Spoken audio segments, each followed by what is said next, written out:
मेरा नाम कमल है। मैं आज आप लोगों को अपनी सच्ची कहानी सुनाने जा रहा हूँ। मैं सिनेमा हॉल में चौकीदार की नौकरी किया करता था। मेरी उम्र लगभग 27 साल थी।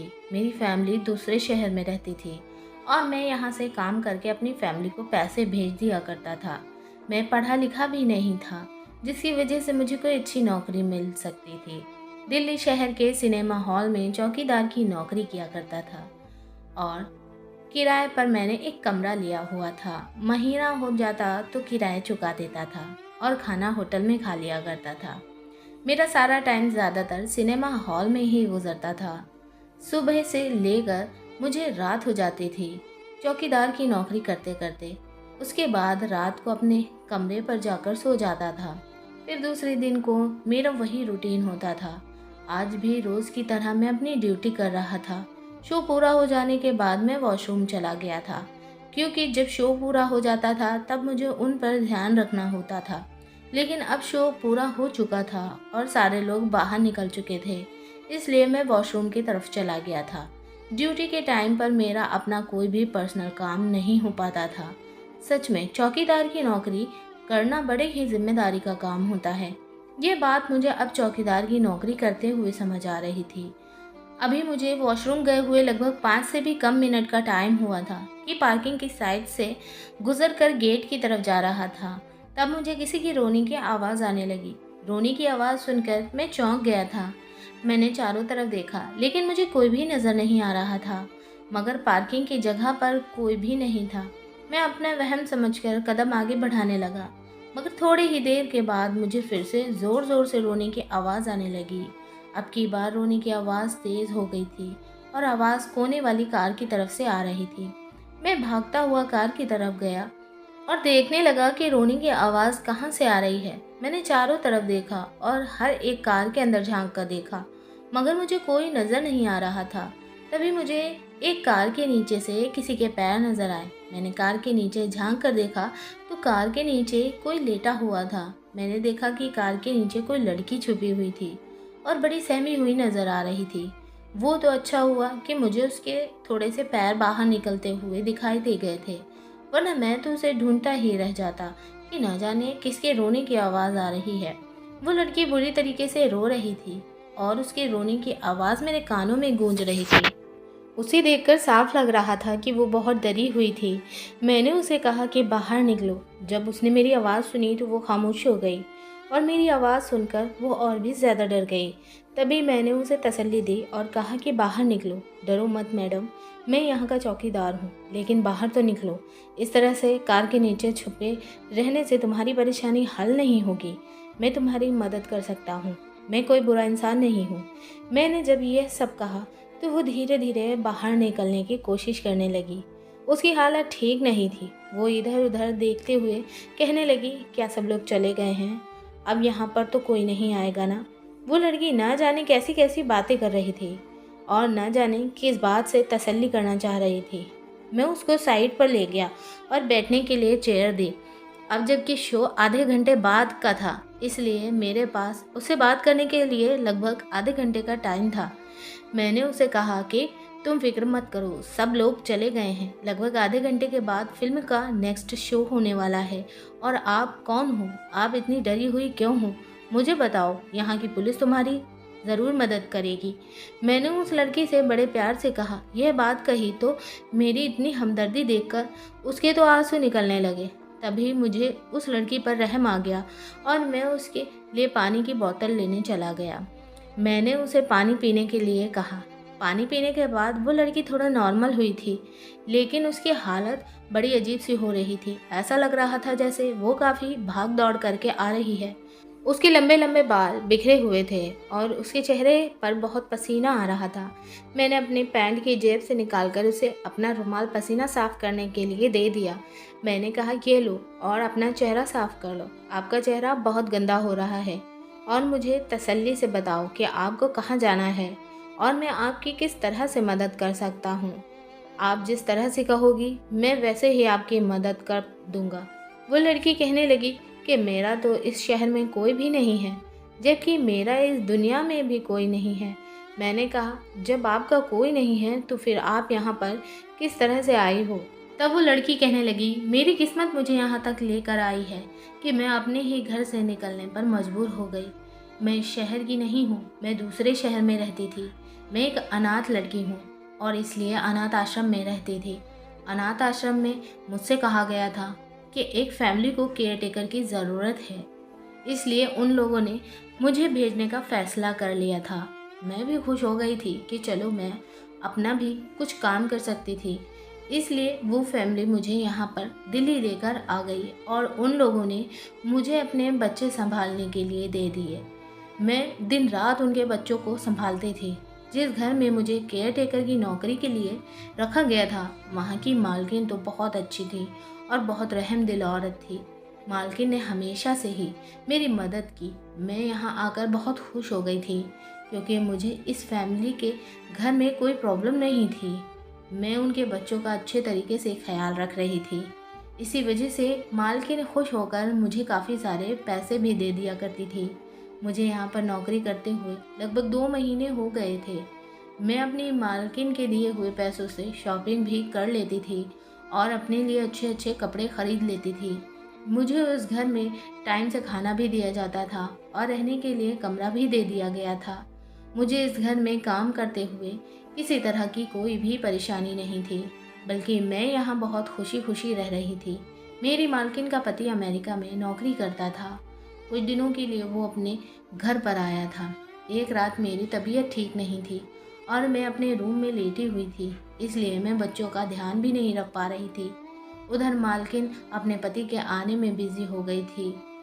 इस वजह से बच्चे बहुत परेशान कर रहे थे, लेकिन मजबूरन मुझे कमरे से बाहर निकलकर बच्चों की देखभाल के लिए आना पड़ा। तभी मालकिन के पति की नज़र मुझ पर पड़ गई। मालकिन का पति बड़ी घूर घूर कर मुझे देख रहा था। उनके होते हुए मुझे अपना काम करना बहुत मुश्किल लग रहा था, इसलिए मैं जल्द से जल्द बच्चों को सुलाकर अपने कमरे में वापस आ गई थी। और फिर मेरी तबीयत भी ठीक नहीं थी, इसलिए मेरा आराम करने का बहुत मन कर रहा था। घर के सारे लोग सो चुके थे। लगभग 2 बजे का टाइम था। मेरी तबीयत ठीक नहीं थी। सिर में बहुत ज़्यादा दर्द हो रहा था, इसी वजह से मुझे नींद नहीं आ पा रही थी। मैं जाग रही थी, तभी अचानक मैंने देखा कि मेरे कमरे में मालकिन के पति आ गए। उन्हें अपने कमरे में देखकर मैं बहुत घबरा गई थी। वो मेरे कमरे में आकर मेरा हालचाल पूछ रहे थे और हालचाल पूछते पूछते वो मेरे करीब आने की कोशिश करने लगे। उनकी हरकत से मैं बड़ा परेशान हो गई थी, इसलिए मैंने उनसे कहा कि मैं उनकी शिकायत मालकिन से कर दूंगी। आप मेरे कमरे से चले जाइए। उस दिन तो मालकिन का पति मेरे कमरे से चला गया था, लेकिन अगले दिन मालकिन ने कहा कि तुम बच्चों का ख्याल रखना, मैं शॉपिंग करने के लिए जा रही हूँ। मालकिन तो घर से निकल गई थी, लेकिन घर पर मालिक, बच्चे और मैं थी। मालकिन के घर से निकलने के बाद मालिक ने मेरे करीब आने की कोशिश की। जब मैंने भागना चाहा तो मालिक ने मेरे बालों को पकड़ लिया और मुझे अपने करीब खींच लिया और मेरे साथ ज़ोर ज़बरदस्ती करने की कोशिश करने लगे। मालिक मुझसे कहने लगा कि तुम्हें मेरे बच्चों के साथ साथ मेरा भी ख्याल रखना होगा। अगर तुमने मेरा कहना नहीं माना तो मैं तुम्हें कहीं मुंह दिखाने के काबिल नहीं छोड़ूंगा। मालिक की ये सारी बातें सुनकर मैं तो बहुत ज़्यादा डर गई थी, क्योंकि मैं ऐसा कुछ भी नहीं कर सकती थी। मुझे मालकिन के आने का इंतज़ार था और मैंने ठान लिया था कि मालकिन आ जाएगी तो मैं उनके पति के बारे में उन्हें सारी बात बता दूंगी। मगर बहुत टाइम हो गया था, लेकिन मालकिन नहीं आई थी। पता चला कि मालकिन शॉपिंग मॉल से अपने मायके चली गई। जब यह बात मालिक को पता चली तो वो फिर से मेरे करीब आने की कोशिश करने लगा, लेकिन अब की बार जैसे ही मालिक मेरे करीब आने लगे, मैं भागकर घर से बाहर निकल गई थी और घर के बाहर ही कहीं छुप गई थी। मालिक को लगा कि मैं घर से भाग गई हूँ, लेकिन तभी अचानक मुझे मालकिन की गाड़ी के हॉर्न की आवाज़ आई। मालकिन घर पर आ गई थी और मुझे उनको देखकर बहुत खुशी हुई थी। मैंने उन्हें सब कुछ बता दिया, लेकिन वो मेरा हाथ पकड़कर मुझे अंदर ले गई और अंदर जाकर अपने पति से सवाल किया कि ये लड़की तुम्हारे बारे में क्या कह रही है। अगर यह सब कुछ सच कह रही है तो तुम्हारे घर में मुझे नहीं रहना है। मैं तुम्हारी हरकतों को अच्छी तरह से जानती हूँ। ना जाने तुम्हें समझ क्यों नहीं आता कि मैं सिर्फ इस घर में तुम्हारे बच्चों की खातिर रुकी हुई हूँ, वरना तुम्हारी इन्हीं हरकतों की वजह से तुम्हें कब का छोड़कर जा चुकी होती। फिलहाल उन दोनों पति पत्नी में बहुत ज़्यादा झगड़ा शुरू हो गया। मालकिन ने मुझे मेरे कमरे में जाने के लिए कह दिया, लेकिन मालिक यह सब कुछ देखकर और पागल हो गए थे। उस टाइम तो वो मालकिन की वजह से खामोश रहे, सिर्फ मुझे घूर कर ही रह गए। लेकिन अगले दिन जो मैंने सुना, उसे सुनकर तो मेरे पैरों तले से ज़मीन निकल गई थी। इसलिए मुझे वहाँ से भाग कर आना पड़ा। मालिक किसी से फ़ोन पर बात कर रहे थे और कह रहे थे, वो केयर टेकर लड़की, उसको तो मैं जल्दी से ही काबू में कर लूँगा और तुम लोगों के पास लाकर छोड़ दूँगा। मुझे उसके बदले ज़्यादा रकम चाहिए, क्योंकि वो बहुत ज़्यादा खूबसूरत है, इसलिए उसकी खूबसूरती के पैसे तो ज़्यादा बनते हैं। पहले वाली लड़की ज़्यादा खूबसूरत नहीं थी, लेकिन अब की बार मुझे डबल रकम चाहिए। इस सब का मतलब ये था कि मालिक मुझे बेचना चाहता था। ये सब कुछ सुनकर तो मुझे बहुत ज़्यादा डर लगने लगा था और मैं उसी टाइम पलटकर घर से भाग गई। मगर चौकीदार ने जाकर मालिक को बता दिया था कि मैं भाग गई हूँ। तभी मालिक ने मेरे पीछे 2-3 गुंडों को भेज दिया था और मैं भागते भागते यहाँ के एरिए में आ गई। यहाँ आकर मैंने कई लोगों से मदद की गुहार लगाई, लेकिन किसी ने मेरी कोई मदद नहीं की। जब मैंने अपने पीछे गुंडों को आता हुआ देखा, तो मैं भागकर सिनेमा हॉल के अंदर घुस गई और कार के नीचे छुप गई थी, ताकि मुझे वो लोग देख ना सकें। वो लोग यहाँ पर मुझे ढूंढने के लिए आए थे, लेकिन मैं उनको नज़र नहीं आई और इसी वजह से मैं डर कर बुरी तरह से रो रही थी। मगर भगवान की कृपा से मुझे उन लोगों ने नहीं देखा। मैं उन लोगों को यहाँ से जाता हुआ देख चुकी थी, क्योंकि वो लोग यहाँ पर मेरी तलाश कर रहे थे। उसके बाद मुझे आपने देख लिया। मैं घबरा गई थी कि कहीं आप उन्हें बता ना दें कि मैं यहाँ हूँ। आपने कहा कि मैं तुम्हारी मदद करूँगा, तो मेरी सांस में सांस आ गई थी। अभी तक उन लोगों का डर मेरे दिल से निकला नहीं है। वो लड़की इतनी बात करके खामोश हो गई थी। उसका हाथ लगातार अपने सिर पर था। ऐसा लग रहा था कि जैसे अभी तक उसकी तबीयत ठीक नहीं है और इसके सिर में बहुत तेज़ दर्द हो रहा है, या फिर वो लड़की मुझे अपने बारे में कुछ बताना चाहती है। मगर मैंने इस बात पर ध्यान नहीं दिया। फिलहाल वो लड़की बहुत रो रही थी, इसलिए मैंने उसे तसल्ली दी और कहा, मैडम, इस शहर में तुम्हारा कोई तो रिश्तेदार होगा, क्योंकि तुम्हें यहाँ पर रहते हुए 2-3 महीने हो गए, तो तुम्हारी किसी से जान पहचान तो ज़रूर हो गई होगी। मैं उसे के पास तुम्हें छोड़ आऊँगा, जिसको तुम जानती हो, और मुझे जल्दी बताओ, शो शुरू होने में 10 मिनट ही तो रह गए हैं। उसके बाद मुझे अपनी ड्यूटी पर भी ध्यान देना है और मैं तुम्हें इस तरह से नहीं छोड़ सकता। मैं तो खुद एक बेघर इंसान हूँ। गांव से यहाँ शहर में चौकीदारी की नौकरी करने के लिए आया हूँ। मेरे पास एक किराए का मकान है, जहाँ पर मैं किराया देकर रहता हूँ और होटल का खाना खाकर गुजारा करता हूँ। बस मेरी ज़िंदगी तो इसी तरह से गुजर रही है। अब बताओ, मैं तुम्हारा ध्यान किस तरह से रखूँ? जिस कमरे में मैं रहता हूँ, वहाँ पर भी तो मेरे साथ 2-3 लड़के रूम शेयर करते हैं। मैं वहाँ पर भी तुम्हें नहीं रख सकता, क्योंकि मुझे भी वो कमरा बड़ी मुश्किल से मिला है। मैं तुम्हें अपने साथ नहीं रख सकता, क्योंकि उस कमरे में मेरे साथ लड़के रहते हैं। मेरी तो यही मामूली सी नौकरी है, जिसमें मुझे भी ज़्यादा पैसे नहीं बचते। रूम शेयर करने पर भी आधे से ज़्यादा पैसे मेरे किराए में चले जाते हैं। मैं तो गांव में दर-बदर की ठोकरें खा रहा था। तब किसी ने मुझे यहाँ की नौकरी के बारे में बताया और मैं नौकरी करने लगा। अब अपने परिवार की खातिर यहाँ पर नौकरी कर रहा हूँ। मेरी 3 कुंवारी बहनें हैं और मैं उनका इकलौता भाई हूँ। मेरी माँ भी विधवा है, इसलिए सबकी जिम्मेदारी मेरी ही ऊपर है। मैंने उस लड़की को अपना इंट्रोडक्शन दिया। मैंने उससे कहा, चलो अभी तो रात होने में काफ़ी टाइम है, मैं तुम्हें अपने ऑफिस में बैठा देता हूँ।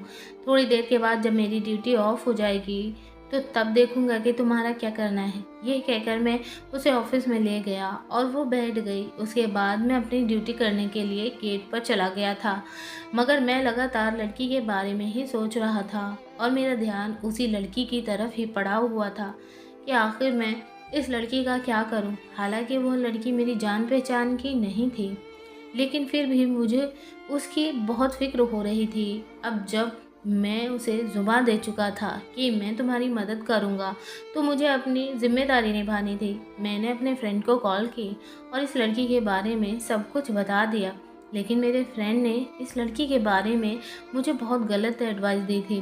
वो गलत गलत बातें करने लगा था। उसका मतलब था कि हम इस लड़की का गलत इस्तेमाल कर सकते हैं। अपने फ्रेंड की बातें सुनकर मुझे बहुत ज़्यादा गुस्सा आया था। मैं औरत की इज्जत करने वाला इंसान था। किसी भी लड़की को देखकर कभी मेरी नीयत ख़राब नहीं हुई थी, क्योंकि मेरे घर में भी मेरी जवान जवान बहनें थीं।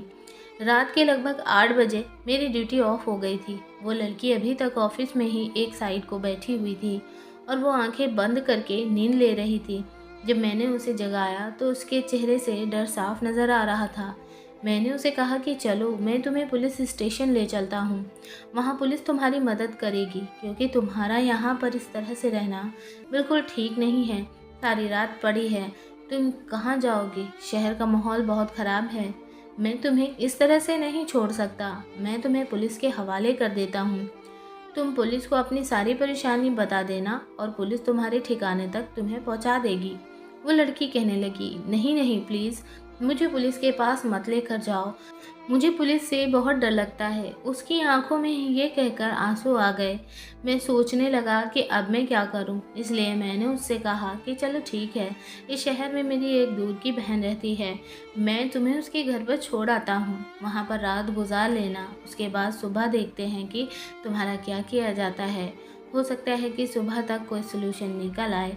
मेरी बहन के घर तुम आराम से रह सकती हो और मेरी बहन एक बड़े से बंगले में नौकरी करने जाती है, या फिर तुम उसके साथ काम पर चले जाना। मैंने उस लड़की को काफ़ी सारे सलूशन बताए थे और उसके चेहरे पर बेफिक्री भी नज़र आने लगी थी, मगर अभी तक वो लड़की अपने सर पर हाथ लगाए हुए बैठी हुई थी। ऐसा लग रहा था जैसे उसकी तबीयत ठीक नहीं है। मैं इंतज़ार कर रहा था कि तभी उसने मुझसे मेरी शर्ट मांगी और कहने लगी कि तुम थोड़ी देर के लिए बाहर चले जाओ। अपनी शर्ट देकर मैं खामोशी से बाहर आ गया था। जब मैं बाहर आया तो उसने मेरी शर्ट को अपने चेहरे पर इस तरह से बांध लिया था कि उसे कोई पहचान न सके। मैंने दूसरी शर्ट पहन ली थी और मैं उसे लेकर अपने रिश्ते की बहन के घर पर आ गया था। वहाँ पर अपनी बहन को उसके बारे में सब कुछ बता दिया और उस लड़की को अपनी बहन के घर छोड़ दिया। उसके बाद मैं अपने कमरे पर वापस चला आया। कमरे में आकर मैं अपने सारे काम से फ्री होकर लेट गया था, लेकिन लेटते ही मेरी आंखों के सामने उस लड़की का चेहरा बार बार घूम रहा था। मैं उस खूबसूरत लड़की के बारे में ही सोच रहा था, जिसकी मासूम सी आंखों में काफ़ी सारे राज छुपे हुए थे और जिसकी खूबसूरती का मैं एक ही बार में दीवाना हो गया था। मगर मैं उसके सपने नहीं देख सकता था। वो बहुत खूबसूरत लड़की थी और वो भले ही कोई अनाथ लड़की थी, मगर वह पढ़ी लिखी और खूबसूरत लड़की थी, जबकि मैं गांव में रहने वाला एक परेशान और बेरोज़गार लड़का था। काफ़ी देर तक इस लड़की के बारे में सोचते सोचते मैं गहरी नींद में चला गया था। सुबह को जैसे ही मेरी आँख खुली तो सबसे पहले मुझे उस लड़की का ही ख्याल आया। मैं भागता हुआ उस लड़की के बारे में पता करने के लिए अपनी बहन के घर चला गया था। जब मैं अपनी बहन के घर गया तो वहाँ लड़की बड़ी खुश नज़र आ रही थी। उसके चेहरे पर मुझे अजीब सी मुस्कुराहट दिखाई दे रही थी। मैं देख रहा था कि जिस लड़की को मैंने कल देखा था और जिसको मैं आज देख रहा था, क्या ये वही लड़की है? क्योंकि कल जिस लड़की की हालत बहुत ख़राब थी और ये परेशान हो रही थी, मगर अब यह लड़की काफ़ी खुश नज़र आ रही थी। उसकी नज़रें मुझे कुछ कहना चाह रही थी, मुझसे रहा नहीं गया, इसलिए मैंने उस लड़की से पूछ ही लिया, आप आज बहुत खुश नज़र आ रही हो, लगता है कि मेरी बहन ने आपका बहुत ख्याल रखा है। मैंने बात अपनी बहन के ऊपर डाल दी तो वो कहने लगी, हाँ तुम्हारी दीदी ने मेरा बहुत ख्याल रखा है, लेकिन मैं इस बात से नहीं बल्कि किसी दूसरी बात से खुश हूँ। वो मुस्कुराकर लगातार मुझे देखे जा रही थी। मैंने कहा, दूसरी बात भी मुझे बता दो, आखिर ये दूसरी कौन सी ऐसी बात है जिससे तुम खुश हो? मैंने मुस्कुराकर उस लड़की से सवाल किया। वो लड़की कहने लगी, देखो मेरी किस्मत मुझे कहाँ लेकर आ गई। एक अनाथ आश्रम से मैं एक परिवार में केयर टेकर की नौकरी करने लगी और उसके बाद मेरी मुलाकात आपसे हो गई। मैं आज तक खुशी भरी ज़िंदगी नहीं गुजारी, लेकिन आज मैंने एक फ़ैसला किया है जिसके बारे में मैं आपको बताना चाहती हूँ। क्योंकि मुझे अब की बार अपनी ज़िंदगी में खुशियाँ आती हुई नज़र आ रही हैं। मैंने मुस्कुराते हुए कहा, मुझे आपकी बात कुछ समझ नहीं आई कि आप क्या कहना चाह रही हो। तो वो कहने लगी कि चौकीदार साहब, आपको देखकर मुझे ऐसा लगता है जैसे आप मेरे सपनों के राजकुमार हो। आज तक कभी किसी ने मेरी मदद नहीं की, लेकिन जिस टाइम आपने मेरी मदद की, तभी मैं समझ गई थी कि आप ही वो इंसान हो जो मेरी ज़िंदगी में मेरे लिए खुशियाँ लेकर आ सकते हो। आप एक बहुत अच्छे इंसान हो जो दूसरों की मदद करना अच्छे तरीके से जानते हो। मैं आपसे शादी करना चाहती हूँ। मुझे आपसे पहली नज़र वाला प्यार हो गया। आप मुझे एक्सेप्ट कर लो ताकि इस शहर में आपके साथ भी दूसरा रहने वाला कोई हो जाए और मुझे भी कोई साथी मिल जाए। मैं जानती हूँ कि मेरी तरह आपका भी इस शहर में कोई नहीं है। उस लड़की की ये सारी बातें सुनकर तो मैं हैरान रह गया था। उस लड़की ने मेरे दिल की सारी बातें अपनी ज़ुबान से कह दी थी, क्योंकि मुझे भी उसको देखकर पहली नज़र में ही प्यार हो गया था। मैंने कभी सपने में भी नहीं सोचा था कि इतने खूबसूरत लड़की खुद आगे से मुझे शादी का प्रपोज़ल देगी। भला इतने खूबसूरत लड़की के साथ ज़िंदगी गुजारने के लिए कौन मना करता। मैंने तो उसके लिए सपने सजाने शुरू कर दिए थे। मैं उसका हाथ पकड़कर फ़ौरन उसे रेस्टोरेंट ले गया। वहाँ जाकर हम दोनों ने अच्छा सा नाश्ता किया और उसके बाद अपने रूममेट को भी मैंने ये खबर सुनाई कि मेरी ज़िंदगी में एक लड़की आ गई है। एक खूबसूरत लड़की ने मुझसे शादी के लिए कहा है, मगर काजल ने मेरे रूममेट के सामने जाने से इनकार कर दिया। इस बात पर तो मुझे बड़ी हैरानी हुई थी, क्योंकि इस शहर में तो उसे कोई नहीं जानता था। शायद इसे लड़कों से के सामने जाना पसंद नहीं होगा, तभी उसने इनकार कर दिया होगा। मैंने इस बात पर ज़्यादा ध्यान नहीं दिया। फिलहाल मैं काजल का हाथ पकड़कर उसे कोर्ट मैरिज के लिए ले गया था। वहाँ जाकर मैंने अपने 2 फ्रेंड्स को कॉल की जो हमारे गवाह बन गए थे। उसके बाद हम दोनों की शादी हो गई, लेकिन टेंशन इस बात की थी कि मैं काजल को लेकर कहाँ रहूँगा, क्योंकि जिस रूम में मैं रहता था वहाँ पर तो पहले से ही मेरे साथ 3 लड़के रहते थे। लेकिन फ़िलहाल भगवान ने मेरी हेल्प कर दी और रहने का इंतज़ाम भी हो गया था। मैंने सिनेमा हॉल के मालिक को इस बारे में बताया और उनको ये भी बता दिया कि मैं अपनी पत्नी को कहाँ ले जाकर रखूँगा। इसलिए उन्होंने मुझे एक छोटा-सा कमरा दिलवा दिया और कहा कि जिसके पैसे तुम्हारी सैलरी से कट जाया करेंगे। मेरी शादी के बारे में सुनकर सिनेमा हॉल के स्टाफ के लोग भी बहुत खुश हो गए थे। मुझे रहने के लिए कमरा मिल चुका था। मैं और काजल इस घर में शिफ्ट हो गए थे। काजल को ये छोटा-सा घर बहुत पसंद आया था, क्योंकि हमारी नई ज़िंदगी की नई-नई शुरुआत हुई थी। काजल की तो खुशी के ठिकाने ही नहीं थे और मैं काजल का पति बनकर खुद को बहुत खुशकिस्मत इंसान समझ रहा था। इसी तरह से हम दोनों की शादीशुदा ज़िंदगी को 1 हफ़्ता गुज़र गया था और हमारी लाइफ बहुत अच्छी गुज़र रही थी। मैं अपनी वही चौकीदार वाली ड्यूटी पर सुबह को जाता और शाम के 6 बजे तक घर वापस लौट कर आ जाता था। लेकिन इसी दौरान मैंने काजल के अंदर एक बात नोटिस की थी। वो बात ये थी कि काजल मेरे सामने बड़ा अजीब सा रिएक्ट करने लगी थी, जबकि वो मेरे सामने काम भी किया करती थी। कभी कभी वो मुझसे कहती थी कि खाने के लिए राशन खत्म हो गया है, घर में राशन लाकर दे दो। लेकिन राशन के साथ साथ वो मुझसे फिटकरी भी मंगवाती थी। कभी कभी मुझसे पिज़्ज़ा मंगवाती तो उसे खा लेती थी, लेकिन कभी कभी बड़े परहेज़ का खाना खाती थी। कहती थी कि मेरे पेट में दर्द है, इसलिए परहेज़ का खाना खाती हूँ।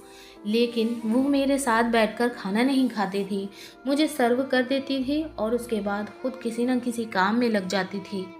जब मैं उसे अपने साथ खाना खाने की ज़िद करता तो कहती कि अभी मुझे भूख नहीं है, मैं बाद में खा लूँगी। न जाने मेरे सो जाने के बाद वो खाना खाती भी थी या नहीं। धीरे धीरे दिन इसी तरह से गुजर रहे थे। हमारी शादी को लगभग 2 महीने गुजर चुके थे, लेकिन अब मैं चाहता था कि हमारा परिवार भी आगे बढ़े, हमारे भी बच्चे हों। मगर मेरी पत्नी अभी बच्चों के बारे में सोचना नहीं चाहती थी। एक दिन वो मोबाइल में मुझे एक ऐड दिखाने लगी और कहने लगी कि इस ऐड को देखिए, जिससे हमारी ज़िंदगी बदलने वाली है।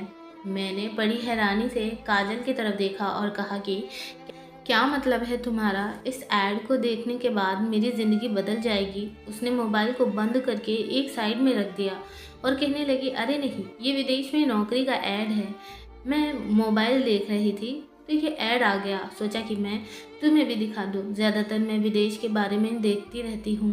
तुम्हारी पत्नी ऐसी वैसी नहीं है, पढ़ी लिखी है, इसलिए मोबाइल में छोटी मोटी चीज़ों को पढ़ लेती हूँ। मेरी पत्नी बड़े एटीट्यूड में आकर ये बातें कर रही थी। मैं अपनी पत्नी की बातों पर हैरान रह गया था। उसने ना जाने कब से अपने दिल में ये ख्याल कर लिया था कि वो मेरे लिए नौकरी ढूंढेगी। अगले दिन उसने मुझसे कुछ इम्पोर्टेंट पेपर मंगवाए और मुझे अपने साथ लेकर एयरपोर्ट वीज़ा बनवाने के लिए चली गई।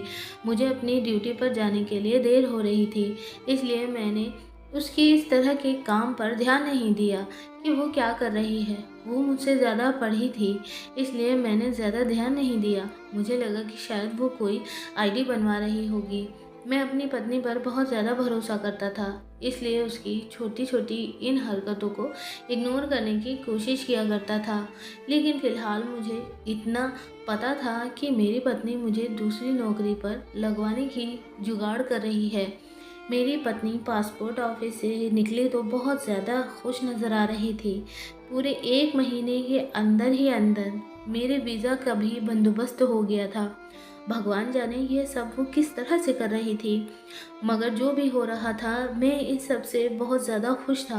मैंने सिनेमा हॉल से चौकीदार की नौकरी छोड़ने का फ़ैसला भी कर लिया था और अपनी पत्नी के कहने पर मैं लंदन में नौकरी करने के लिए तैयार हो गया था और हम लोग लंदन जाने की तैयारी करने लगे थे, क्योंकि लंदन जैसी जगह में नौकरी मिलना कोई मजाक की बात नहीं होती है। लेकिन मेरी पत्नी ने कहा था कि उसने लंदन के किसी एजेंट से मेरी नौकरी के बारे में बात कर ली है।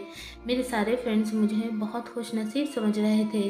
सच में तुम्हारी तो किस्मत का सितारा ही जाग गया है। पत्नी भी अच्छी मिल गई है और अब नौकरी भी अच्छी मिलने वाली है। तुम्हारी तो सारी ज़िंदगी ही बदलने वाली है। लंदन जाने से पहले काजल ने मुझसे वादा लिया। कहने लगी कि लंदन जाने के बाद तुम बिल्कुल नहीं बदलोगे, जैसे हो वैसे ही रहोगे। मैंने उसे वादा किया कि मैं तुम्हारे लिए हमेशा तुम्हारे पहले जैसा ही पति रहूँगा। वहाँ जाने के बाद मेरे अंदर बिल्कुल भी बदलाव नहीं आएगा और मैं तुम्हारा बहुत एहसानमंद हूँ जिसने मेरी इतनी मदद की। फ़िलहाल हम लोग लंदन जाने के लिए एयरपोर्ट पर पहुँच गए तो काजल ने स्टाइल ही बदल लिए थे। उसके बाद हम जब लंदन पहुंच गए तो काजल बहुत खुश और कॉन्फिडेंस में लग रही थी। वो मुझे लेकर एक बंगले में आ गई थी।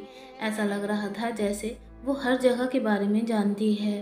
उसका कॉन्फिडेंस तो कुछ और ही कह रहा था। मैं तो काजल को देखकर बहुत परेशान हो रहा था। उसने लंदन आते ही अपने कपड़े भी लंदन जैसे ही पहन लिए थे। उसने मुझसे कहा कि वो मुझे अपने किसी जानने वाले के बंगले में लेकर जा रही है। मैं बंगले में जाकर एक तरफ होकर सोफे पर बैठ गया था और वो किसी कमरे में चली गई थी और कमरे में जाने के बाद वो बहुत देर के बाद बाहर निकली और काजल का इंतज़ार करते करते मुझे नींद आने लगी। मैं इस बंगले के अंदर काजल का इंतज़ार करते करते सो गया था। ना तो काजल आई और ना ही इस बंगले का मालिक जो कोई भी था।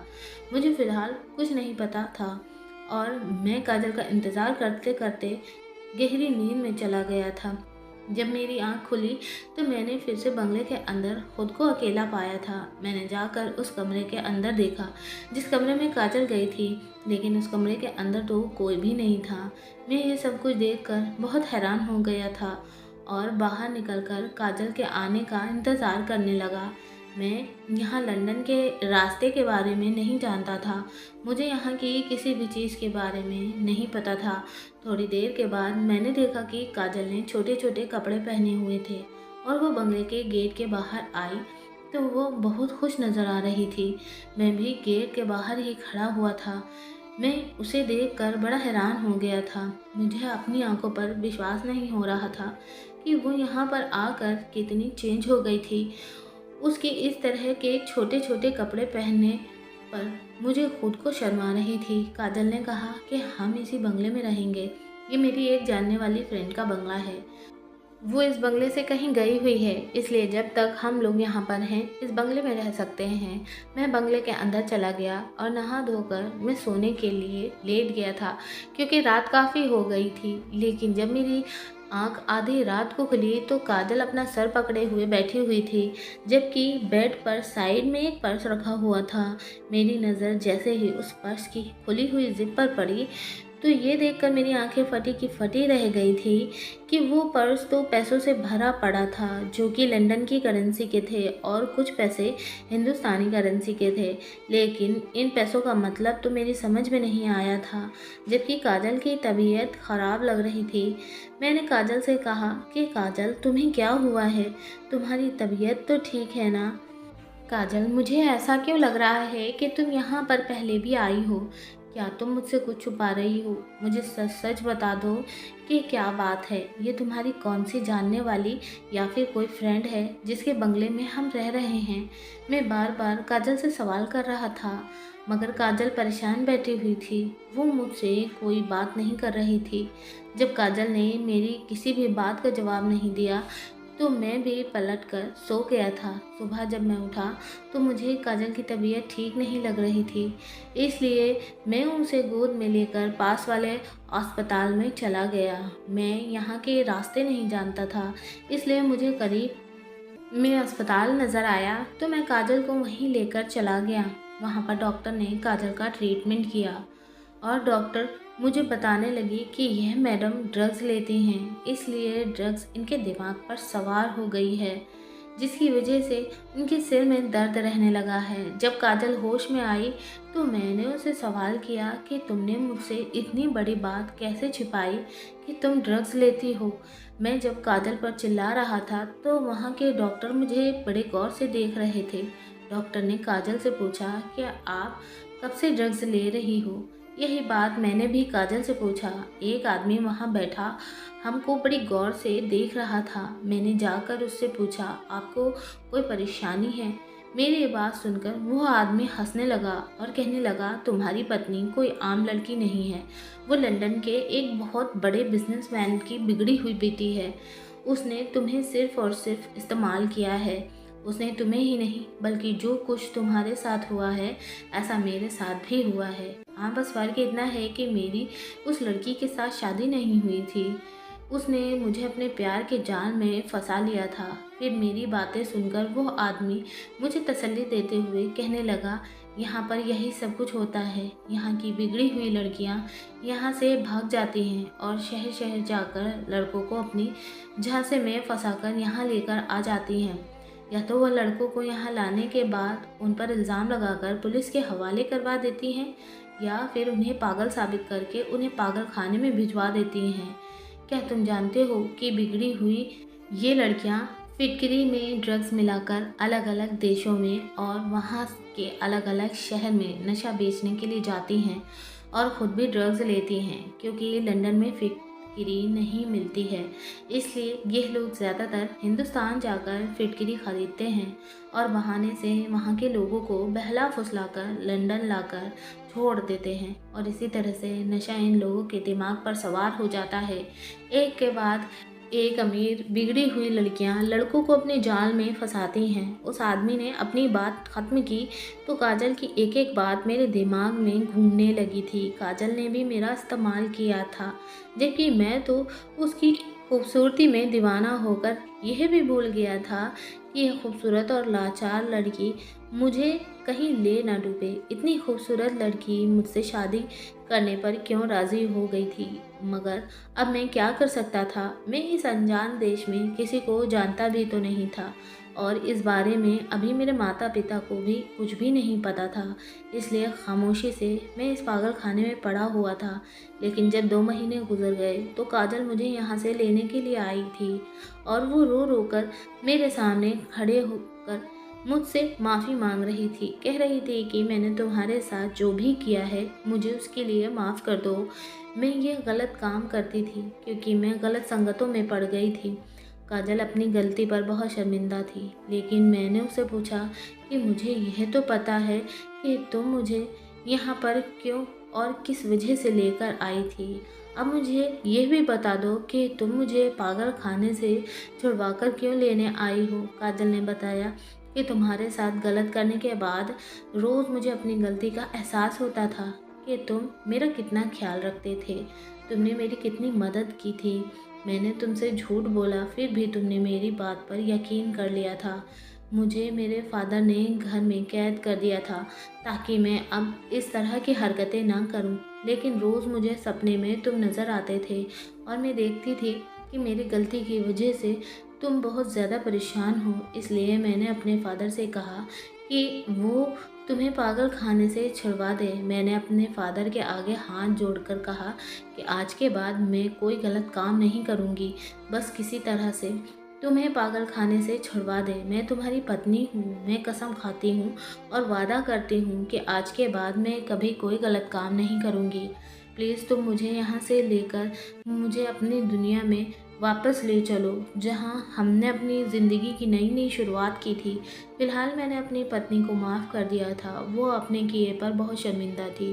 काजल के फादर भी मेरे पास आए और उन्होंने भी मुझसे अपनी बेटी की तरफ से माफ़ी मांगी, लेकिन उनकी शर्त ये थी कि मैं उनकी बेटी को लेकर वापस हिंदुस्तान चला जाऊँ। वो दोबारा अपनी बेटी को ये गलत काम करते हुए नहीं देखना चाहते थे। काजल के फादर भी इंडिया में थे और उन्होंने अपना बिजनेस लंदन में कर लिया था, इसलिए वह लंदन में रहते थे। लेकिन अब जबकि काजल की शादी मेरे साथ हो गई थी, वैसे तो काजल ने ना जाने कितने लड़कों को बेवकूफ़ बनाया था, लेकिन अभी तक उसने किसी के साथ शादी नहीं की थी। उसकी शादी सिर्फ मेरे साथ हुई थी। मुझे उससे बहुत मोहब्बत हो गई थी। हम दोनों पति पत्नी वापस इंडिया आ गए थे और मैंने दिल्ली जाकर एक मकान ख़रीद लिया और काजल के फादर ने यहाँ पर मुझे कारोबार करने के लिए पैसे दे दिए थे। मेरी ज़िंदगी पूरी तरह से बदल गई। मैं अपनी पत्नी के साथ बहुत खुश हूँ और खुशी खुशी अपने नए घर में रहकर ज़िंदगी गुजार रहा हूँ। मैंने गांव से अपनी माँ और बहनों को भी बुला लिया है और एक एक करके अपनी बहनों की शादी भी कर दी है। दोस्तों, उम्मीद करती हूँ कि आपको हमारी कहानी पसंद आई होगी। कहानी पसंद आई है तो वीडियो को लाइक करें, चैनल पर नए हैं तो चैनल को सब्सक्राइब करें और वीडियो को पूरा देखने के लिए आपका तहे दिल से धन्यवाद। हम आपको मिलेंगे एक और ऐसी बेहतरीन वीडियो में। तब तक के लिए धन्यवाद। आपका दिन शुभ हो।